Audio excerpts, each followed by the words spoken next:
Salut tout le monde, c'est ta collègue virtuelle préférée. Aujourd'hui, je fais une vidéo qui a été demandée plusieurs fois et depuis longtemps et c'est pour répondre à la question comment je fais pour créer mes beaux documents gratuits comme ça qui sont sur mon site web, donc pour créer des beaux graphiques comme ça ici, mais aussi pour notre travail, donc l'identification des bacs de jeu. Ici, j'avais créé des petites règles de vie pour les enfants, les petits pictogrammes pour chaque enfant. Ça, c'était pour mon groupe de la forêt. J'avais créé une lettre au Père Noël. Bref, plein de beaux documents et de beaux graphiques comme ça que je crée avec le site web Canva. Donc aujourd'hui, je vous montre de quoi ça a l'air Canva et comment l'utiliser. Je tiens à dire avant de commencer la vidéo que pour ma part, ça fait quelques années que j'ai l'abonnement payant, mais il y a aussi une version gratuite et c'est vraiment ça que je vais vous montrer aujourd'hui. Mais je vais quand même faire des fois des petites allusions à qu'est-ce que tu aurais de plus si tu prends l'abonnement payant. Je travaille pas avec Canva, là, je veux pas vous inciter à dépenser vos sous, puis au contraire, je le dis tout le temps, on dépense le moins possible pour notre travail. Donc là, je me suis installée dans mon salon cuisine et je vais juste tourner ma caméra pour vous montrer vraiment mon ordinateur, puis on commence! C'est parti, on a un bel invité qui a décidé de venir se joindre à nous. Donc, le site, c'est www.canva.com.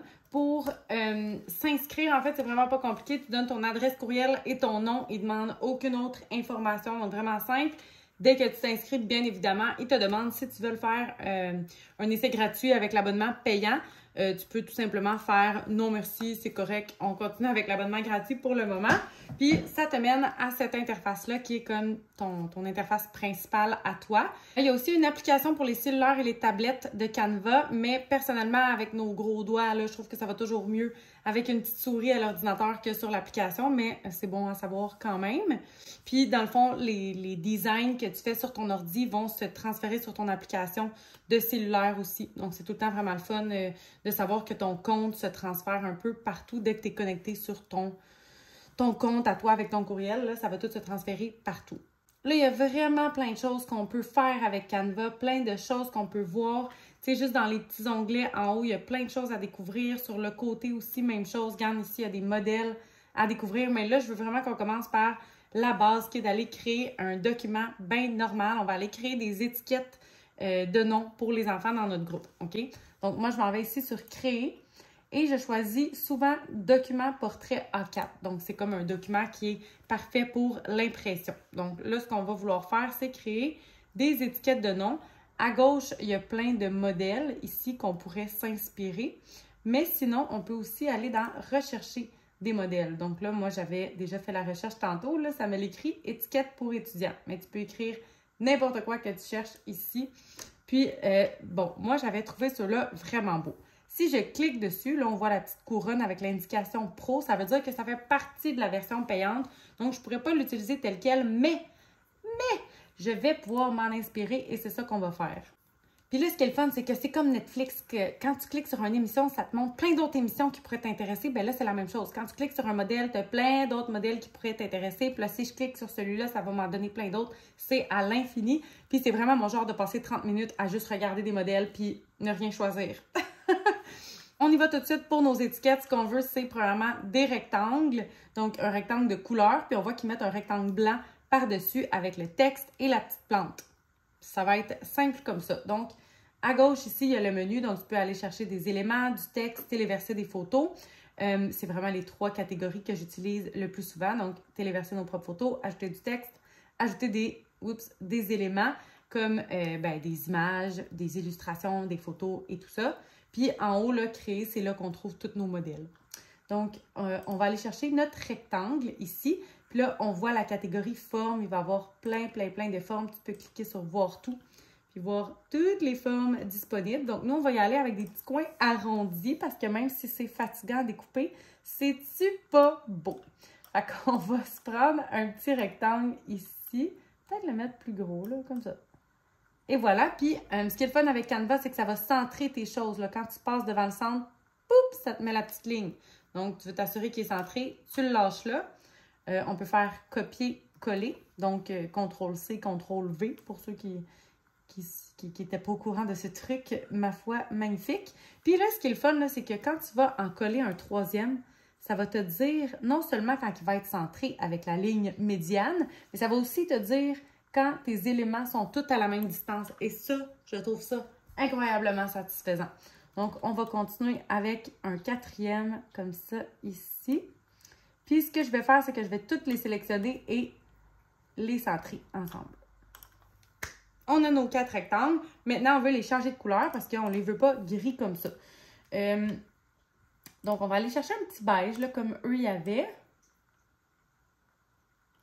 À peu près comme ça. Et là, si je voudrais que tous mes rectangles soient de la même couleur, j'ai une petite option en bas ici, tout modifier. Donc, tout ce qui était ce gris-là va devenir ce beige-là. Mais il faut faire attention parce que ça va s'appliquer à tout le document.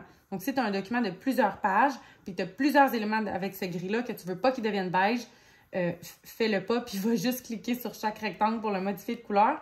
Mais sinon, tout modifier, pouf, tu vas pouvoir le modifier. Ensuite de ça, on avait dit un rectangle à l'intérieur, mais blanc. Donc, copier-coller. J'ai un autre rectangle ici que je vais rapetisser et aller mettre en blanc. Donc, ça ressemble pas mal à ça. Puis, ben, on va aller le copier-coller partout.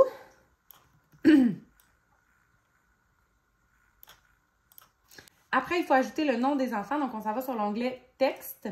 Si on descend en bas, on peut trouver plein de polices d'écriture vraiment cool. Puis, ce que tu peux faire, en fait, c'est juste cliquer sur une police d'écriture et modifier ce qui est écrit tout simplement. Si finalement, tu le veux pas, bien, tu cliques dessus et tu cliques sur « Effacer ». Mais sinon, tu peux aussi juste cliquer sur « Ajouter une fenêtre de texte », écrire le nom de l'enfant. Et là, c'est très petit comme vous voyez. Donc, pour le grandir, on peut soit aller augmenter la police d'écriture comme ça en cliquant sur plus ou tout simplement le prendre et l'agrandir. Donc, c'est beaucoup plus simple. Après ça, on veut modifier la police d'écriture parce qu'on ne l'aime pas celle-là. Donc, on peut juste descendre ici. Puis, comme on voit, bien, à chaque fois qu'il y a une couronne, c'est parce que c'est une police d'écriture qui est payante. Mais il y en a beaucoup quand même qui sont gratuites. Et si vous ne voulez pas rechercher, parce que la liste, là, elle défile pendant longtemps, comprends-tu? Mais ce qu'on peut faire, c'est aller dans « Rechercher » ici. Puis, en dessous, il y a des catégories de polices d'écriture. Donc, des polices de titrage avec des spirales, des polices plus grasses. Puis, il y en a plein comme ça. Et il y en a une qui est « École ». Donc, moi, je vais aller dans la catégorie « École » qui est juste ici. Puis, ça me donne des polices d'écriture qui font comme scolaire. Donc, si on va voir celle-là, par exemple, voilà, je l'aime déjà. Donc, on ne cherchera pas plus longtemps que ça. Parce que ça aussi, on peut chercher pendant longtemps, nos petites polices d'écriture, hein? Donc, comme ça, puis, ben, copier-coller, puis je vais juste aller changer le nom de l'enfant. Maintenant que tous les noms des enfants sont écrits, on voulait ajouter une petite plante, parce que moi, j'aime bien les petites plantes. Donc, on retourne dans « Éléments ». Là, on était sur nos formes, fait qu'on va comme cliquer sur la flèche pour revenir. Puis, je vais aller écrire « Plante ».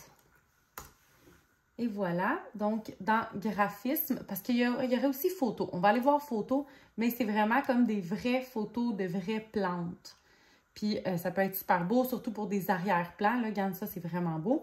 Mais c'est pas ça que je veux. Moi, je veux des illustrations. Donc, on s'en va dans l'illustration, puis on va trouver des petites photos de plantes comme ça ici qui sont vraiment belles. Il reste juste à les rapetisser. Et là, par exemple, ça devient un peu tricky, OK? Parce que là, notre plante est allée se cacher derrière le nom de Roseline, mais devant l'étiquette. Puis là, c'est un peu difficile après ça d'aller rechercher notre plante. Comme vous voyez, là, j'ai comme de la misère. Là, oups, je suis capable ici. Puis avec le petit symbole ici, je peux la déplacer. Mais ce qui est vraiment bon à savoir avec Canva, c'est qu'on peut prendre, je vais l'agrandir pour qu'on soit capable de la reprendre après, mais je peux cliquer sur Position. Donc là, j'ai un élément de sélectionner, je clique sur Position. Puis, je peux la mettre complètement à l'arrière. Donc là, ici, c'est à l'arrière. Puis si je clique complètement sur « à l'avant », bien, il revient à l'avant. Mais si je le mets à l'arrière, que je fais juste « avant », là, il va aller se placer entre les deux rectangles. Puis après ça, si je le mets encore à l'avant, il se place devant les rectangles. Donc, c'est comme ça que tu peux comme superposer tes éléments.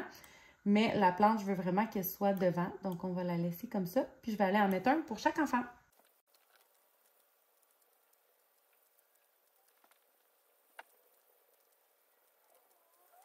Une fois que je suis satisfaite de mon design, ce que je veux faire, parce que j'ai toujours peur, moi, de cliquer quelque part puis de modifier mes choses puis que là, tout soit déplacé. Donc là, je vais juste faire CTRL-Z pour le replacer. Mais ce qu'on peut faire, c'est grouper les éléments pour qu'ils deviennent comme fusionnés ensemble puis qu'ils ne puissent plus se détacher. Donc, si je sélectionne tous les éléments de l'étiquette de Mila, je clique sur grouper, puis je peux faire ça pour chaque étiquette. Donc maintenant, quand je vais toucher à une étiquette, bien, je vais le déplacer au complet. Là, on va le replacer. Là, on a 4 grosses étiquettes, mais si on en veut des plus petits, bien, on les sélectionne tous comme ça. On va les rapetisser. Puis, on va copier-coller comme ça ici. On va toutes les sélectionner, on les centre. On met ça beau, là. On se force.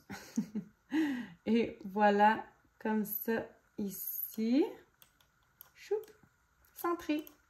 Maintenant qu'on a nos étiquettes, bien, il reste juste à les télécharger. Donc, on clique sur « Partager » ici. Puis, télécharger en bas. On peut choisir le format sous lequel on télécharge notre document. Donc, ça ici, PNG, ça serait sous format photo. Mais moi, je clique toujours sur PDF. Donc, impression PDF ici. Et on télécharge. Il va juste rester à imprimer notre design puis voir de quoi ça a l'air. Et voilà, ça ressemble à ça. Donc, ça nous a pris quoi? 5 minutes de travail pour faire ça. C'est vraiment très simple. Puis, comme je dis toujours, la plateforme Canva, c'est vraiment intuitif. Donc, c'est facile à s'y retrouver quand même. Il faut juste de la pratique, puis c'est ça, de la pratique. Là, je suis satisfaite avec mes étiquettes, mais si je veux, j'aurais aussi pu modifier les couleurs, donc que chaque enfant ait sa couleur différente. Donc, on aurait pu mettre Mila en vert, Nathan en bleu, puis bon, avoir chacun des couleurs différentes. On aurait pu aussi enlever les plantes puis mettre d'autres choses, des dinosaures, des animaux de la forêt, peu importe c'est quoi le nom de votre groupe. Puis faire vraiment vos étiquettes de la façon qui vous tente. On va aller voir d'autres modèles. Donc, je vais ajouter une page à mon document ici. Là, c'est un peu trop grand, donc je vais rapetisser comme ça ici. Puis, on va aller dans Modèle, donc dans Créer. On revient. Puis, on va aller chercher d'autres choses qui pourraient nous intéresser. Donc, qu'est-ce qui pourrait nous intéresser? Là, on est dans Étiquette pour étudiants. Bon, là, je viens de voir un imagier qui m'intéresse, mais il y a une petite couronne. Donc, ils vont me dire, t'as pas le droit de l'utiliser. Mais, encore une fois, je peux soit m'en inspirer ou cliquer à l'infini pour finalement en trouver un que je peux utiliser comme celui-ci qui n'a pas de couronne. Donc, ça veut dire que je peux utiliser ce design-là, mais pas tous les éléments. Parce que là, je ne sais pas si vous voyez, parce que c'est quand même écrit très petit, mais sur la pomme, l'orange et le melon d'eau, c'est écrit Canva. Donc ça veut dire que c'est 3 images qu'on ne peut pas utiliser, qui sont des images payantes. Oups! Si je clique sur « Partager » puis que j'essaye de télécharger mon document, ça va me dire que ces 3 images-là, c'est des images premium, tu n'as pas le droit. Ce que je peux faire par contre, ben, je peux les enlever tout simplement, puis aller dans Éléments et m'en chercher d'autres. Donc, je vais écrire pomme. Puis ici, bon, il y a une pomme comme ça qui n'a pas de couronne. Donc là, j'ai pris la première que j'ai vue, mais je pourrais continuer de défiler. Peut-être que j'aime mieux celle-là, peu importe. Puis, ben, je vais me choisir une pomme, un melon d'eau, une orange. Je vais modifier les noms pour les mettre en français. Puis, je vais pouvoir télécharger le document gratuitement.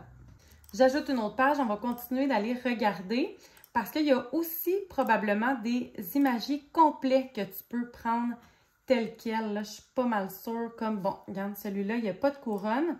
Je ne sais pas par contre s'il y a encore des images qu'il faut modifier. Donc, ce que je vais faire, c'est que je vais essayer d'aller le télécharger.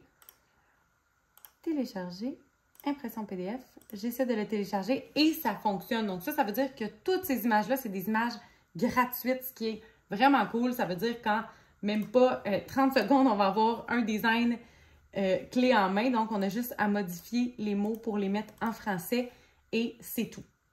On va faire une dernière page. Donc, je clique encore sur « Ajouter une page » puis là, vous voyez, ça me le met tout de suite dans la même thématique que la page du haut. Mais moi, je veux le remettre en blanc. Donc, je m'en vais le remettre en blanc. On va continuer à regarder dans nos modèles. Puis, j'avais vu quelque chose tantôt que je trouvais vraiment beau. J'arrête pas d'accrocher ma caméra, là. Désolée si ça tremble. C'était ça ici. Je trouvais ça vraiment beau. Je trouve que ça pourrait faire une bonne base pour un tableau de responsabilité. Mais par contre, encore une fois, il y a des petits éléments payants. Donc, quand je clique dessus, premièrement, moi, je le vois là, mais probablement pas vous. C'est écrit Canva en petit dessus. Mais en plus, quand je clique, c'est écrit « Supprimer les filigranes ». Donc, je vais supprimer tous les éléments qui me disent ça parce que c'est tous des éléments payants. Donc, toutes les petites fleurs.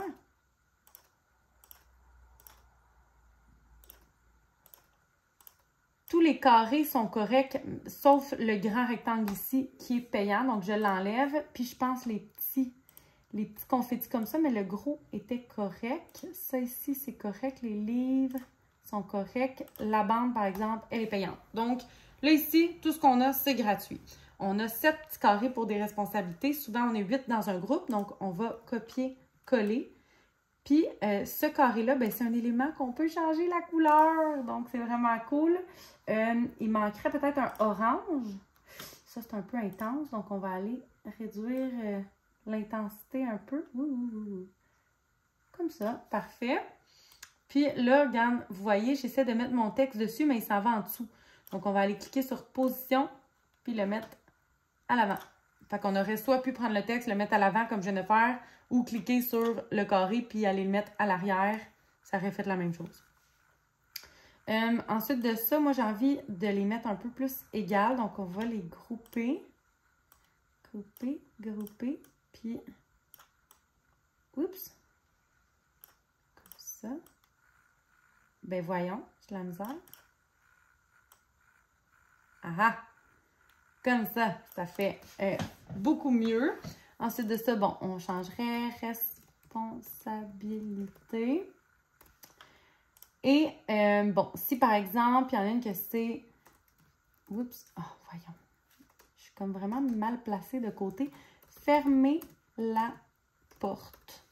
Donc, il y aurait un enfant que sa responsabilité serait de fermer la porte. On pourrait mettre une petite image de porte dans éléments. Porte. On prend la première qu'on voit, mais vous pouvez passer plus de temps que ça à chercher vos éléments. Fermez la porte, donc ça ici. Puis là, ben, ça serait soit la photo de l'enfant ou le pictogramme, peu importe ce que vous avez choisi. Puis ça vous fait vraiment une belle base. Mais tu sais, vous pouvez modifier la couleur de l'arrière-plan. Vous pourrez enlever cette confetti-là. Moi, je ne l'aime pas bien, je l'enlèverais. Je mettrais autre chose, les livres aussi. Donc, peu importe ce que tu veux. Là, si tu veux un dinosaure, tu en vas dans le dinosaure. Il y en a là, qui n'ont pas la petite couronne. Donc, tu sais, tu pourrais mettre ton petit dino ici. C'était le groupe des dinosaures. Un petit ptérodactyle. Et que je connais mes affaires. Comme ça ici. Moi, je suis jamais vraiment dans le rose. Là. Moi, je suis tout le temps plus dans le vert.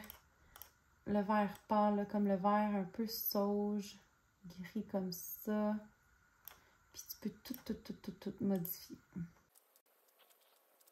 Donc, bref, je vais arrêter de modifier ce document-là là, parce que je pourrais faire ça pendant des heures, mais vous voyez un peu là, le principe. En ce moment, je le trouve vraiment pas esthétiquement beau à regarder, mais il y a vraiment beaucoup de potentiel en modifiant toutes les couleurs, en ajoutant tous vos petits éléments pour vos responsabilités. Puis, voilà. Fait que c'est pas mal ça. On va retourner à l'accueil maintenant. Donc, je vais cliquer ici sur « Accueil ». Et juste en bas ici, dans « Création récente », on va voir mon design. Là, c'est écrit « Partez ». Mais on pourrait modifier le titre pour écrire « étiquette » par exemple. Puis habituellement, il y a un petit aperçu là, du document. Peut-être que mon Internet, il y a juste de la misère aujourd'hui. Mais si je clique dessus, ça me ramène sur le document qu'on vient juste de créer. Puis si je vais en créer un autre, là, si je retourne dans « Créer document A4 » ici, puis que, bon, j'écris, je sais pas... j'ai de la misère. J'écris « Bonjour » comme ça ici, et que je retourne sur mon accueil, ben les deux vont être ici. Donc, tu perds jamais tes créations, tout reste ici, puis quand tu veux quand tu es prête à la supprimer, tu cliques sur les 3 petits points, déplacer vers la corbeille, et voilà. Donc, il y aurait beaucoup de choses que je pourrais vous montrer. On pourrait commencer à entrer dans les petits onglets partout, puis à explorer plein d'autres fonctionnalités. Mais là, je voulais vraiment vous montrer la base. Si vous avez d'autres questions, n'hésitez pas à me les poser. Je ne suis pas une experte de Canva, mais ça fait quand même plusieurs années que je l'utilise, donc je m'en viens pas pire. Puis, avant de vous quitter, je veux qu'on aille voir ensemble les abonnements et tarifs parce que j'en ai parlé un peu là, de l'abonnement pro, mais je ne vous ai pas dit c'était combien. Donc, Canva Pro, c'est 149,99 par année ou 18,99 par mois. Donc, c'est sûr, ça revient moins cher de le prendre par année, mais une chose que moi, j'ai souvent faite, c'est que je le prenais, par exemple, juste pendant le mois d'août, quand je veux préparer ma rentrée. Fait que ça me coûte 20 $, puis après, j'annule mon abonnement. C'est vraiment simple. Là, tu l'annules, puis après ça, tu reviens à la version gratuite jusqu'à temps que tu sois prêt à te reprendre un autre mois. Tu peux vraiment faire ça. Je sais pas si c'est éthique, mais ils le proposent, fait qu'on a le droit. Je sais aussi que les enseignants et les enseignantes ont Canva gratuitement. Donc, ils ont la version pro gratuitement. Je ne sais pas si ça s'applique pour les éducatrices et les éducateurs. J'espère que oui. C'est d'ailleurs ce que je veux faire aujourd'hui. Je vais aller m'informer de mon côté pour ça. Dans Éducation ici, enseignant, Get Verified. Et bon, commencer. Puis là, tu rentres tes informations, le nom de où tu travailles, donc quelle garderie ou quel CPE. Bien là, dans ce cas-ci, quelle école. Je ne sais pas si ça va fonctionner pour les garderies CPE. J'espère tellement que oui. Je trouve que ça serait malade, comme une tellement belle découverte de savoir que nous aussi, on peut avoir Canva Pro gratuitement. Je vais faire ça là, hors caméra parce que ça ne me tente pas de faire ça devant vous ici. Mais voilà. Donc, c'est quand même quelque chose à aller prendre de l'info. Puis, je pense que ça complète pour la vidéo d'aujourd'hui. Je pense que ça va être assez. J'espère vraiment que ça a pu vous aider pour démarrer la création de vos documents. Je tiens à dire que pour ce qui est des licences médias, j'ai pas totalement compris. Puis en plus, j'ai envoyé des courriels à Canva pour avoir des clarifications sur qu'est-ce qu'on peut vraiment utiliser, qu'est-ce qu'on peut faire avec les designs qu'on crée sur Canva. Et même les réponses que j'ai reçues n'étaient pas vraiment claires. Mais ce que je crois globalement avoir compris, c'est qu'on ne peut pas utiliser tout ce qui est média, donc tous les images ou les éléments qu'on retrouve sur Canva, on ne peut pas les utiliser pour les revendre, mis à part les éléments qu'on peut modifier. Donc, si on prend par exemple mon petit document de règles de vie ou mes pictogrammes pour les enfants, c'est des choses que je ne pourrais pas utiliser pour la revente. Je ne pourrais pas monétiser ça parce que autant la rondelle de bois que le petit feuillage que les animaux, c'est des images qui ne m'appartiennent pas. Mais je pense que les partager gratuitement comme ça, c'est correct. On va dire que oui parce que, mais comme j'ai dit, c'est pas clair leur réponse. Fait que voilà, vous enverrez des courriels, vous aussi à Canva. Reste que pour l'utilisation personnelle, c'est vraiment un site Internet magnifique, autant au travail que dans notre vie personnelle. Donc, pour faire des invitations à des événements ou des trucs comme ça, c'est vraiment cool d'avoir accès à du beau graphisme comme ça gratuitement. Donc, voilà, merci d'avoir écouté. J'espère que ça vous a aidé et on se revoit à la prochaine vidéo.